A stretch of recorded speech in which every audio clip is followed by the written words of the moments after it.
Here's what really happened. I wasn't really following the shit like that. Like, for some reason, not out of like on purpose or anything, but I remember when the story came out that Ye got his Twitter back, and I was like, that's so dope. And the shit would get retweeted in my timeline, but I never took the time to follow him. So I didn't see everything in real time. What happened was he and I both have different relationships, but I would say most people in the music industry have some relationship with Ebro. Ebro had came on the radio and was talking about a conversation that him and Ye had where Ye had told him, you know, a bunch of stuff about supporting Trump, you know, that doesn't, but also about him being addicted to opioids. And I don't know, it just bothered me because I, you know, not just because Ye is my friend, but just because I felt like it was, maybe it was just because Ye is my friend. I don't know. But I felt like that shit was bogus. For him to reveal this conversation publicly? Yeah, and I didn't really know all the details. That was just my immediate reaction to it. But I didn't react immediately when that shit happened. And then I think a couple days later, he tweeted that he like him and Ye was going back and forth on Twitter, I think. Ebro. Yeah, him and Ebro and Ye, and he tweeted something like, I wonder if Ye's talked to G Herbo or Lil Durk or Chance. And I kind of felt like it was at that time like I was kind of being used as a tool to, you know, make somebody that I fuck with, somebody that I care about, like invalid. Or, you know, and kind of like had already exposed them, but now I'm being used as an instrument of that.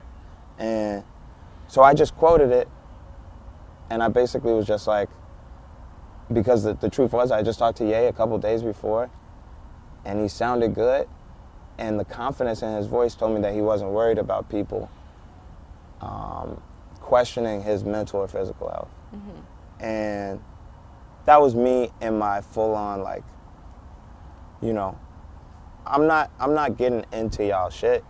But just don't use me as a part of it. You know. Once I made my feelings known, a lot of white people, being honest, whether they, you know, identify as Democrats or Republicans or neither, were very opinionated on what I said, and felt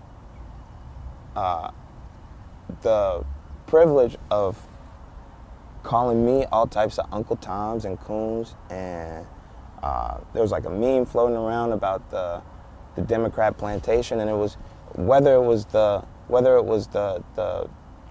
you know, the far right crowd. Yeah, whether it was the far rights on their self-righteous, like, I'm glad we got another slave off the plantation, whether they were calling me a mental slave or a real slave, either way, that shit is super offensive.